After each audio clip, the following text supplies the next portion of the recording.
हरिओम। नमस्कार मित्रों, प्रणाम। जय श्री राम, जय बद्री केदार, जय हनुमान। मित्रों, एक बार पुनः आपका स्वागत कर रहा हूं अपने इस आध्यात्मिक चैनल पर, जहां पर मैं आपको ज्योतिष से संबंधित, आध्यात्म से संबंधित छोटी छोटी और महत्वपूर्ण जानकारियां उपलब्ध कराता हूं। इसी कड़ी में आज मित्रों बात करूंगा जन्म कुंडली के ऐसे भाव, ऐसे स्थान जो कि सबसे ही अशुभ फल देने वाले होते हैं, और उन स्थानों को कहते हैं, उन भावों को कहते हैं त्रिक भाव। जन्म कुंडली का 6वां भाव, 8वां भाव और 12वां भाव, ये त्रिक भाव कहलाते हैं। यहां जो भी ग्रह पड़ता है, यहां कोई शुभ ग्रह पड़ता है तो वो अशुभ फल प्रदान करने का काम करता है। आज बात करूंगा, यदि इन त्रिक भाव में शुक्र ग्रह बैठ गया है तो फिर व्यक्ति के जीवन में क्या परिवर्तन आते हैं, क्या समस्याएं शुक्र यहां बैठ कर के करता है, इन सब के बारे में विस्तार से चर्चा करूंगा। तो कार्यक्रम प्रारंभ करूं इससे पूर्व आपसे पुनः आग्रह है, यदि आपने चैनल को अभी तक सब्सक्राइब नहीं किया है तो चैनल को सब्सक्राइब जरूर करें। वीडियो को अंत तक देखें, ठीक लगती है शेयर भी करें, और साथ में मित्रों लाइक और कमेंट के माध्यम से भी इस वीडियो का समर्थन अवश्य करें। मित्रों, सबसे पहले जानेंगे त्रिक भाव होता क्या है। मैंने पहले भी कहा था कि जन्म कुंडली का 6वां, 8वां और 12वां भाव त्रिक भाव कहला जाता है। जहां पर के जिस भाव में मैंने ये लाल निशान बना रखे हैं, यह जन्म कुंडली के त्रिक भाव होते हैं, और प्रत्येक जातक की जन्म कुंडली में इन्हीं को ही त्रिक भाव कहते हैं। यहां पर संख्या कुछ भी लिखी हो सकती है।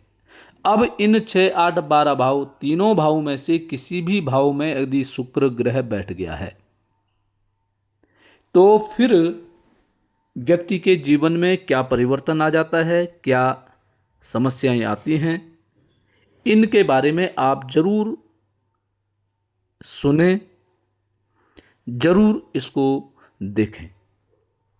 मित्रों, शुक्र यदि इन त्रिक भाव में बैठ गया हो तो शुक्र को आपको पता है, शुक्र भौतिकता का ग्रह है। भौतिकवादी जितने भी सुख प्राप्त होते हैं वो शुक्र ग्रह के ही कारण प्राप्त होते हैं, और साथ साथ में प्रेम जीवन में दाम्पत्य में जो प्रेम का द्योतक है वह भी शुक्र ग्रह ही है। अगर यही शुक्र ग्रह जन्म कुंडली के 6, 8, 12 भाव में बैठ गया है तो ऐसे व्यक्ति का जो प्रेमी जीवन है वह सीधा नहीं चलता है, उसमें उलझनें आती हैं और अधूरापन हमेशा बना रहेगा। जिन जातकों की जन्म कुंडली में शुक्र ग्रह 6वें भाव में है या 8वें भाव में है या 12वें भाव में है तो उनके जीवन में प्रेम संबंधी सुख की प्राप्ति पूर्ण नहीं होगी। पूर्ण सुख उनको प्राप्त नहीं होगा प्रेम में। दूसरा है कि ऐसा व्यक्ति बाहर से प्रसन्न दिखता है पर भीतर प्रेम और अपनापन को लेकर बहुत ही असुरक्षित ऐसा व्यक्ति रहता है। जिन जातकों की जन्म कुंडली के 12वें भाव में शुक्र ग्रह विराजमान है, 6वें भाव में, 8वें भाव में, तो ऐसा व्यक्ति बाहर से तो लगता है कि ये प्रसन्न है, परंतु अंदर ही अंदर इसकी क्या खिचड़ी पकड़ी है किसी को पता नहीं चल पाता है। इसको भय होता है, इसको डर रहता है। अपने प्रेम से लेकर के, अपने संबंधों से लेकर के ऐसे व्यक्ति को हमेशा डर सताने का काम करता है। सुख मिलने के बाद भी मन जल्दी भर जाता है, इसलिए ऐसे व्यक्ति की जो संतुष्टि है वह संतुष्टि भी बहुत समय तक कायम नहीं रख पाता है। ऐसा व्यक्ति संतुष्ट नहीं हो पाता है। उसको संतुष्ट करने की आप कोशिश करेंगे तो वह संतुष्ट कदापि नहीं हो पाता है। क्यों? क्योंकि ऐसे व्यक्ति का जो मन है वह विचलित रहता है। यदि छठवें भाव में शुक्र है तो ऐसे व्यक्ति जिसका शुक्र छठवें भाव में है, तो ऐसे व्यक्ति में क्या होती है, संबंधों में तुलना होती है कि मैंने ये किया, तूने क्या किया। ऐसे व्यक्ति में ईर्ष्या होती है कि ये काम मैंने करना था, तुमने क्यों कर दिया। ऐसे व्यक्ति में मनमुटाव होते हैं। तो छठवें भाव में जिन जातकों का शुक्र बैठा है वो सचेत उनको रहने की आवश्यकता है। दूसरा है अष्टम भाव। अष्टम भाव में यदि शुक्र ग्रह बैठा हुआ है तो अष्टम भाव का शुक्र गहरे और रहस्यमयी संबंध देता है। ये जिससे संबंध बनाते हैं, जिससे नाता जोड़ते हैं, तो बहुत ही गहरे इनके नाते हो जाते हैं। और जहां व्यक्ति अत्यधिक भावनात्मक जुड़ाव में फंस भी सकता है। ऐसे में क्या होता है, जिसका अष्टम भाव में शुक्र है, यदि वह व्यक्ति किसी से जुड़ाव करता है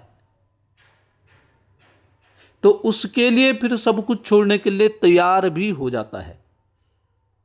अर्थात अपराध करने में भी पीछे ऐसा व्यक्ति नहीं रहता है। अर्थात इसलिए जिन जातकों की जन्म कुंडली में अष्टम भाव में शुक्र ग्रह बैठा हुआ है तो भावनात्मक जुड़ाव किसी से न रखें। ठीक है, आपको किसी से बहुत गहरा, बहुत रहस्यमयी जुड़ाव आपको नहीं रखना चाहिए, अन्यथा आप भावनाओं में फंस करके और गलत कदम भी आप उठा सकते हैं। अब आई बारी 12वें भाव में।